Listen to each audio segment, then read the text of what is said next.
Am I the asshole for just refusing to cook for my wife at this point? About a month ago, I posted here about something that happened over dinner one night. My wife, Jennifer, literally retched at my cooking, despite taking the tiniest bite imaginable. After that, I refused to cook for her, which made her very angry. It was this bizarre disconnect between her thinking my food was trash, not fit for a compost bin, but her demanding that I continue making it for her anyway. The last month has been really eye-opening for me. I had long ago noticed that Jennifer was highly critical of my cooking, but over this time I've come to realize that she's really critical of just about everything that I do. For example, 2 weeks ago I was walking outside with her. I'm pigeon-toed and have been since I was a baby, although it's a lot better now. Jennifer asked why I was walking with my toes slightly pointed in, and when I explained to her that I'm pigeon-toed, she responded in an exasperated tone. "Why don't you just try walking with your feet straight?" Yes, thank you. My literal bone issue was just magically cured by your advice. I never realized that the problem to something I have suffered from for nearly 40 years was staring me right in the face.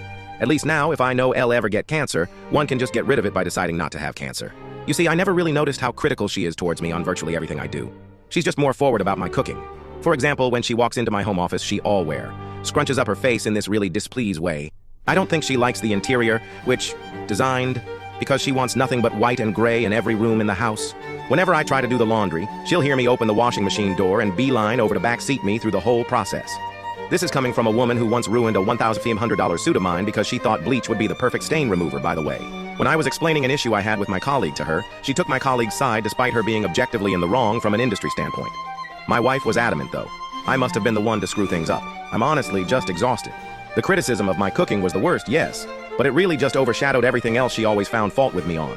I tried to have a conversation with her, and naturally she denied doing anything of the sort, denied ever being rude to me, and even denied retching at my food. She actually tried to gaslight me here. She kept asking me questions like, "When did I do that? Tell me the date." Then she called me a hypocrite for being critical of her, hijacked the conversation, and eventually stonewalled me. I've come to realize that I don't really like my wife anymore. She's just such a negative person. It makes me sad, but in the next few days, I'm going to ask her for a divorce. She's not going to like it. But I've come to realize that when she walks into a room I'm in, I get anxious about what she's going to say to me. Am I the asshole?